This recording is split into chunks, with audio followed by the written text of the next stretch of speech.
Good morning everyone. आज हम verb लेकर के आए हैं इंग्लिश में, और ये टैट, सी टैट, सुपर टैट, सी सेट वगैरह में आती हैं। तो शुरू करते हैं। The verb. वर्ब है क्या?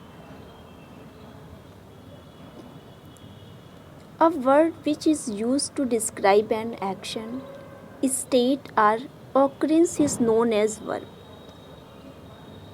क्या है? एक्शन को डिस्क्राइब करने के लिए, किसी स्टेट या कंडीशन को एक्सप्रेस करने के लिए हम किसका यूज़ करते हैं? वर्ब का यूज़ करते हैं।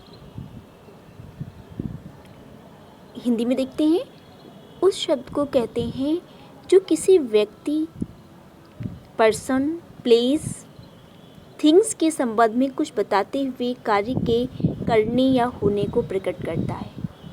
वर्ब ही वाक्य का मुख्य शब्द होता है।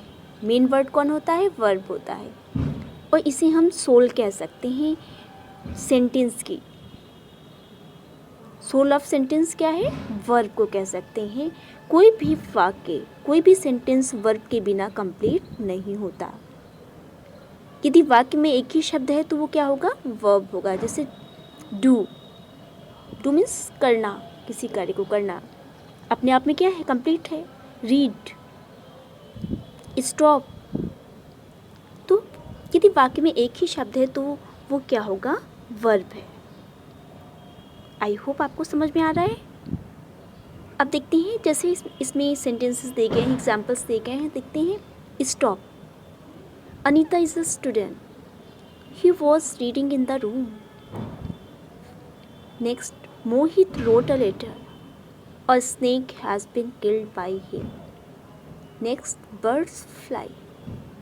तो इन एग्जाम्पल्स में आपने देखा कि stop, is, was, reading, wrote, has been killed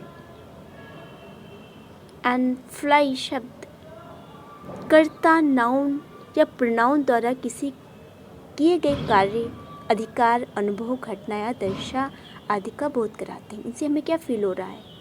इनसे क्या एक्सपीरियंस हो रहा है मुझे कि अनीता क्या है? स्टूडेंट है। Was reading in the room, वो कहाँ पढ़ रहा था? कमरे में। A snake has been killed by him. Has been killed by him, उसके द्वारा क्या किया गया? मार डाला गया। Snake. Birds fly. Mohit wrote a letter. Mohit क्या कर रहा है? लेटर लिख रहा है। लिखता है, क्या लिखता है? लेटर। तो इससे हमें क्या हो रहा है? हमें कंडीशन का बोध हो रहा है, स्टेट का बोध हो रहा है, वर्ब का बोध हो रहा है। अब देखते हैं kinds of the verb. There 4 kinds of verbs. कितने प्रकार की क्रियाएं होती हैं? 4 प्रकार की। और ये यहाँ से सी टैट और टैट, सुपर टैट में पूछा जा आया भी है। तो फर्स्ट है इंट्रांसिटिव वर्ब। इंट्रांसिटिव, जिसे हम हिंदी में कहते हैं अकर्मक क्रिया। नेक्स्ट है ट्रांसिटिव वर्ब, सकर्मक क्रिया। और नेक्स्ट है लिंकिंग वर्ब, संयोजक क्रिया। और फोर्थ है एक्सिलरी वर्ब, जिसे हम हेल्पिंग वर्ब भी कहते हैं।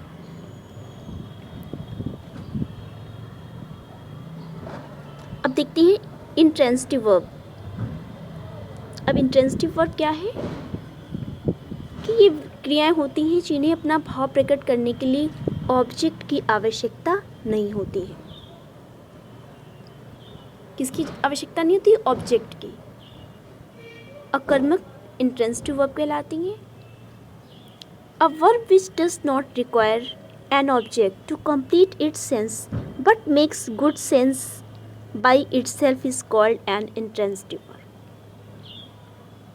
A verb which does not require an object to complete its sense.